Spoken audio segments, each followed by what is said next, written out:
सीने के स्याही से जो लिखते हैं अपने इरादे को, उनके मोहब्बत के पन्ने कभी कोरे नहीं हुआ करते। हम हुए हैं जिक्र के देखे खदी तो हर मन संकल्पा राजू। ए जब से जान ली हनी पिया मान ली हनी, संगे जिंदगी बिताइब हम तो ठान ली हनी। बाबू बोलो न तोहर का विचार है। I love you Raju. एगो हम हमर दिल दिल दिल ए जान होई तीनों तहार। बेटी की खुशी में हमारे परिवार का खुशी है, और ओकर खुशी से कोई खेलस तब हम ओके बख्शब ना।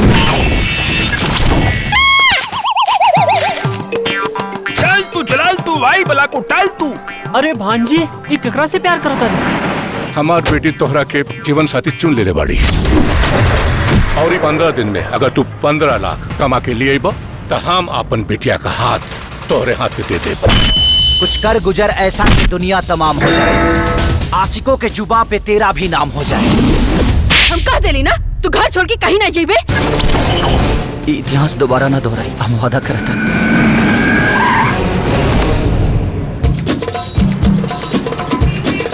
Hi baby, I miss you. तोहरा से दूर होके कबले रहा जी, चल गईला छोड़ के तू हमके आराम जी। पानी पिया बुआ सरकी रहनी तब बुझे हम याद करतानी। Come on। पैसे कमाने हैं ना? हाँ। तुम्हारा काम है मुझे खुश करना, मैं तुम्हें माला माल कर दूंगी। वो भिखारी का औलाद 6 महीना तक 6 साल के बाद भी दुबई से वापस न लौटी। तो दिल्ली लेके मेरा ये दिल्ली ले लो ले लो।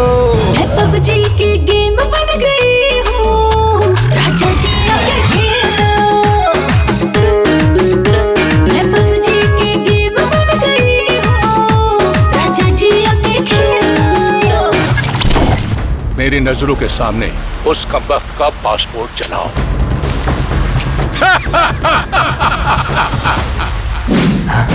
शर्त पर सत्ता और सरकार चलेला, लेकिन प्यार दिल से होला। वो तो के जिए न दे और हम तो के मरे न दे। क्या धोखा दिया तूने शुरुआत वाली को। 1 मिनट सोचने दो क्या क्या हुआ था। जब भी पटना वाली ने मुझे छोड़ा, पटाया गुजरात वाली को। Welcome to the ring of dare to fight. इश्क में जीने के लिए हर रिस्क उठा लूंगा। जो जिंदा वो सिकंदर। अगर मौत भी आई ना तो महबूबा समझ के गले लगा लो। कसम है तेरे इंतजार का, इत्तेबार तेरा टूटने नहीं दूंगा। रिश्ता अपना जन्म जन्म का है, साथ तेरा छूटने नहीं दूंगा।